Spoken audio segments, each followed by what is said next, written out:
dig a little bit further back to when it started in Chicago. So let's start with our co-founder, Jan. How did it all begin? So some of you may have heard of an organization called AAUW, that's the American Association of University Women. I was living in Chicago at the time. I was very active for almost 20 years at that point, old lady here, with AAUW, and I was the director of college and university relations.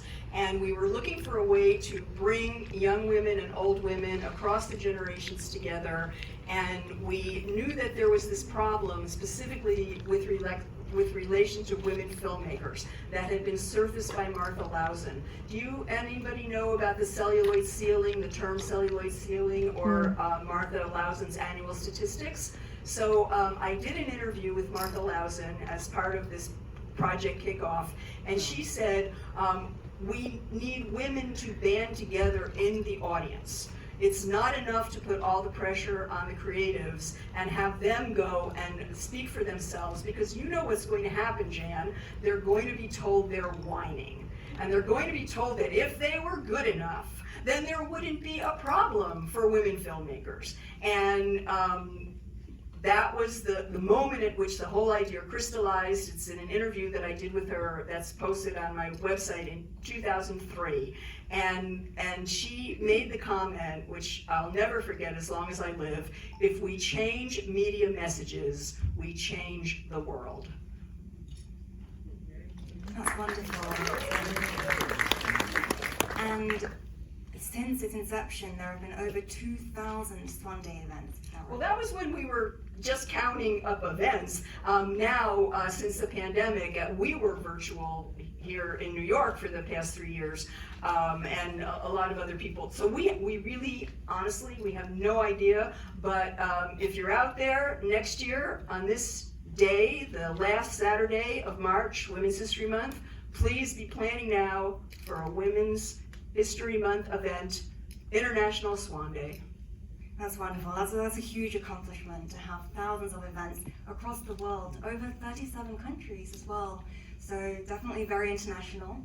Now, we've heard a bit about the beginnings from Jan, and now Avis. What about the beginnings of SWAN Day in New York? I heard that there was also a proclamation about it. So, yeah. Yeah, so that was all news, and I had to go to the archive. So we just found out a couple of things this week. So I have to read some of the amazing things that happened before my involvement. So according to my notes here, there was a strong presence in 2008, and the coalition then was called the New York Coalition of Professional Women in the Arts and Media. That's a mouthful right there. And so the first event was called, this is why I have to read this, WAC, Art and the Feminist Revolution. And Joan Firestone, I don't know if she's here, but if she is, give a wave. She was one of the presidents of the coalition at the time, and the proclamation came in because she, I guess, had a conversation with Mayor Bloomberg at the time. So that was the SWAN Day proclamation.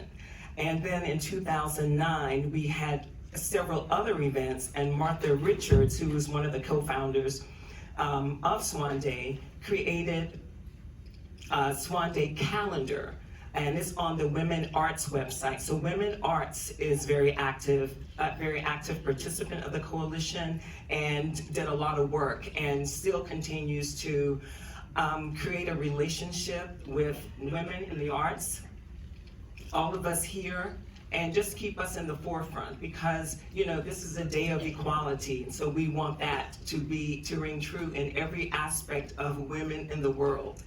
And in 2009, Martha Richards actually came to New York because the League of Professional Theater Women organized a major event at Lincoln Center, and it was actually covered by the NBC News. So since then, we've had events here for SWAN Day. They've been wonderful events, well attended by many of you, who you've probably counted 10 or so SWAN Day events as well. So that's pretty much everything in New York that I can think of, or that was in the archives. It's great that you got to dig through, and we learned so much about the history, which is reading about it. And Yeah, it's a very important event for us to celebrate. And then more recently in 2020, the coalition presented Martha Richards, the other co-founder of SWAN, with a really prestigious award, the Vintage Award. Could you expand a little bit about this prestigious award and what it means for Martha to be awarded it? So, so in 2020, when everybody had everything virtual, that was our first virtual event. And it was an honor to present Martha with this award because Vintage is one of the coalition's signature events. And we celebrate the voice, and that particular event supports the vision of women as they age. So we awarded this to Martha for all the work that she has done. And the Vintage Award is named the Elsa Rail Vintage Award by Elsa Rail, one of the co-founders of the coalition. So we named this, this award was named, and Martha was given this award for all the work that she has done for women arts, for SWAN Day, for just women in general, because she continues to support the coalition in a lot of things that we do. And so going back to Elsa Rail and Martha, the work that Elsa did and the work that Martha is doing and has done is something that we will always support and something that we will always need for women in the arts and media. Absolutely. Can we take a cheer for Martha?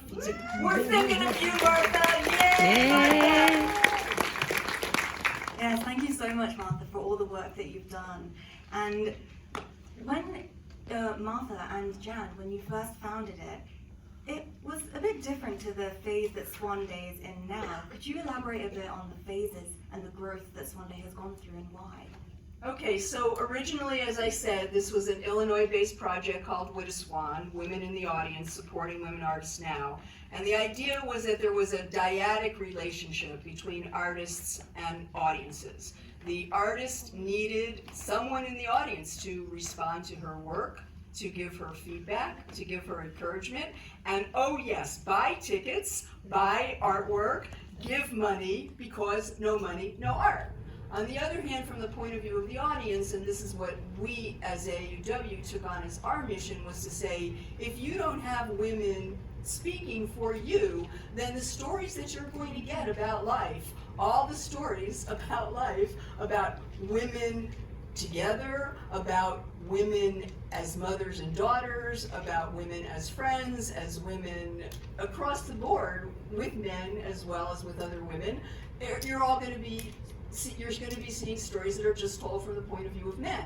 Now, again, we have 3 colors up here in our logo for SWAN.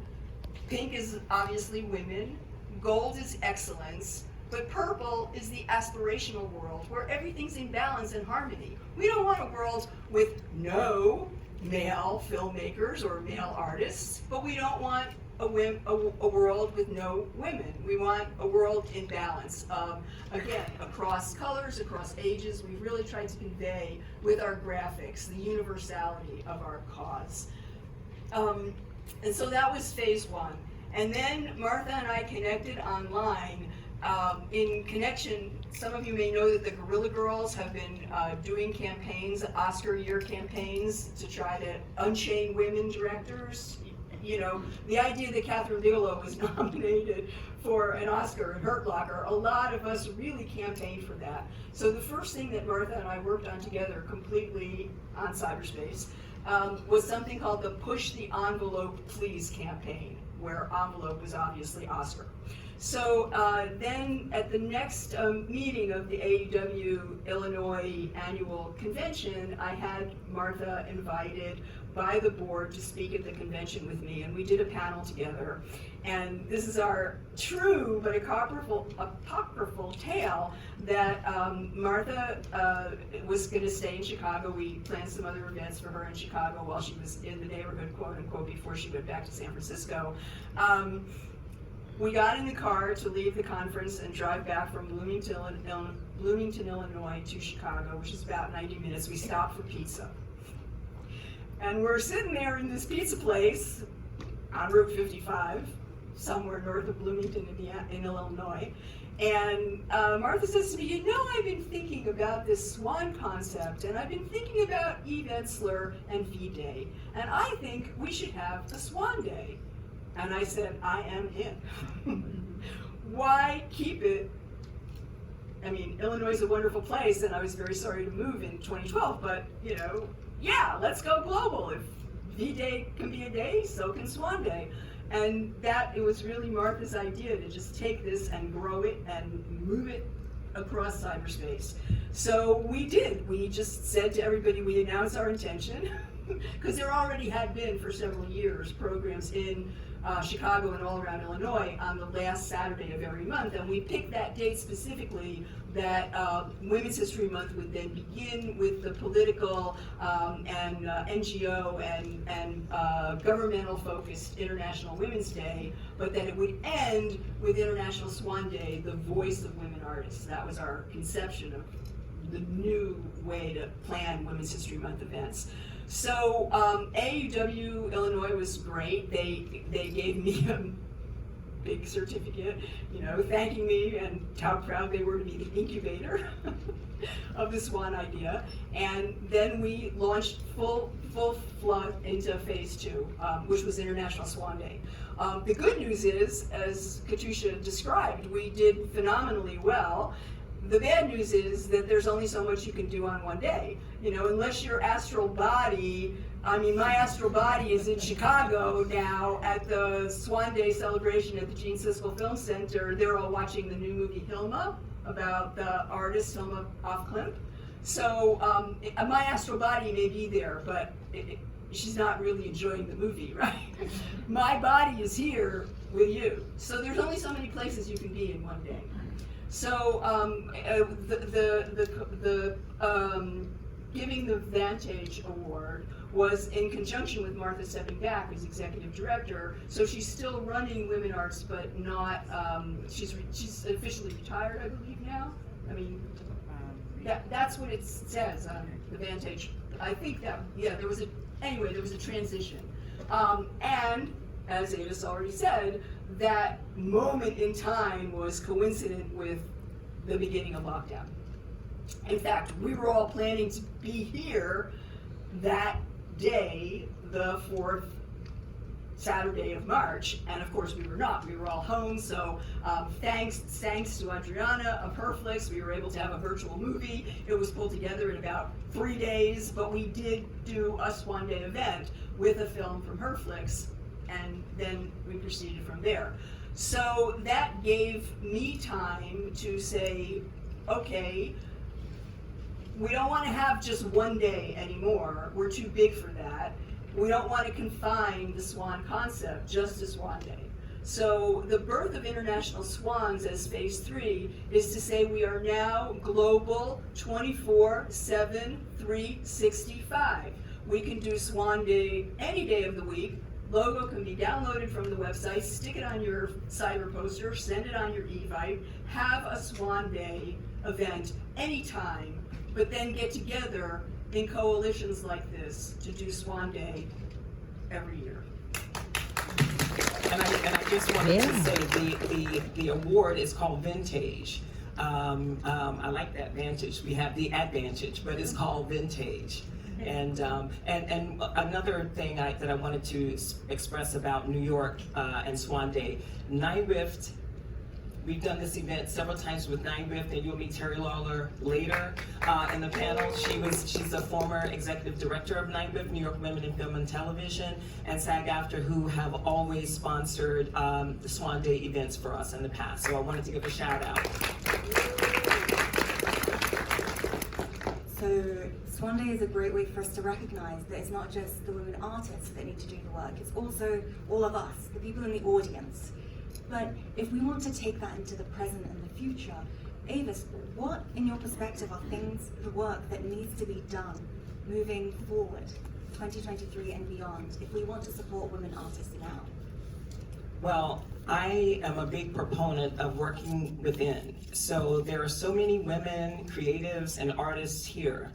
And we have to start, hopefully we'll start today at the networking portion of this, but we need to work together. I am a big proponent of women just wanting to help each other, not creating different things and going off doing it. We really need to come together. There are directors out here, there are other actors out here, and there are other creatives, camera operators. We can go out there and network, and we can have a movie in the works in like a matter of months. So one of the things that I really would like to see happen is that more women work together to do something and not create independent projects, and work together, come together with your projects. That's what I hope to have happen. And what about you, Jen? What do you think we as SWANs can do? Okay. We are at a perilous moment in history. I'm sure that I don't need to tell you all the details of what's going on in this country right now, but let me just tell you one detail which you may not be aware of. PEN America sent a letter last week to the governor of Idaho, I believe. There's a campus in Idaho that was having a women's arts festival in honor of Women's History Month, and one of the exhibits was an exhibit on abortion, related to abortion. And that artist was told to pack up and leave the premises because it was a state organization. This university was part of the state system, and by having an exhibit or an art exhibit related to the subject of abortion, I haven't seen it, I can't tell you exactly how, but that was a violation of Idaho's law that the state should not sponsor abortion. So that's where we are now. When we think as FF2 Media of the incredible films that we have seen in the past decade, documentaries and features, the Jane story told both as a documentary and as a feature film, different stories, Dawn Porter's wonderful film on Trap, where she tried to warn us. If you think about just the muzzling that's going on in America, and it's going to affect women artists the most, because we're the ones that are in danger. Trans people, of course, every person of color, but women are trans people. Women are people of color, of every color. Women are half the population. Women hold up half the sky, women and girls, and yet the muzzling is specifically targeting us in all our intersectionality. And so there's no more important time for women in the audience to speak out. And I want to just give you one more fact. I see my time clock clicking down here. I just want to give you one more fact. There was a lot of concern about the Oscars this year. Me personally, I was stunned that Viola Davis wasn't even I couldn't believe it. I couldn't believe it. And any of you who may have heard Melissa Harris Perry's wonderful interview on The Takeaway with Gina Prince Blythewood, I mean, this is a crime. But beyond that, there's something that nobody has really told you yet, which is of the 10 actors and actors in the best category, so the best actor and the best actress category, there were 10 performances there, 5 women, 5 men. But when no one's telling you that all 10 of those characters were written and directed by men, every single one of them, not one of those 10 actors or actresses was in a film that was either written and or directed by a woman. So yes, I would never take the Oscar away from Michelle Yeoh. She was wonderful, she deserved it, but every single character that was up for an award in the Best Actor and Actress category was a character created solely by men, and I call that the male gaze. Unfortunately, we don't have much time to go on, even though there's definitely a lot more for both of you to share. But if anyone in the audience or on a live stream wants to keep up to date with the things that you and your organizations get up to, how can they do that?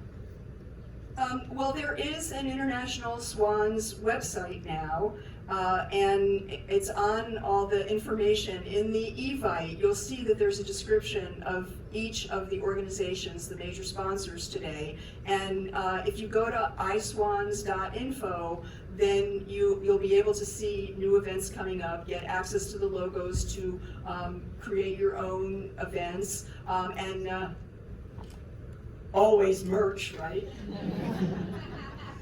For the coalition, it's womenartsmedia.org.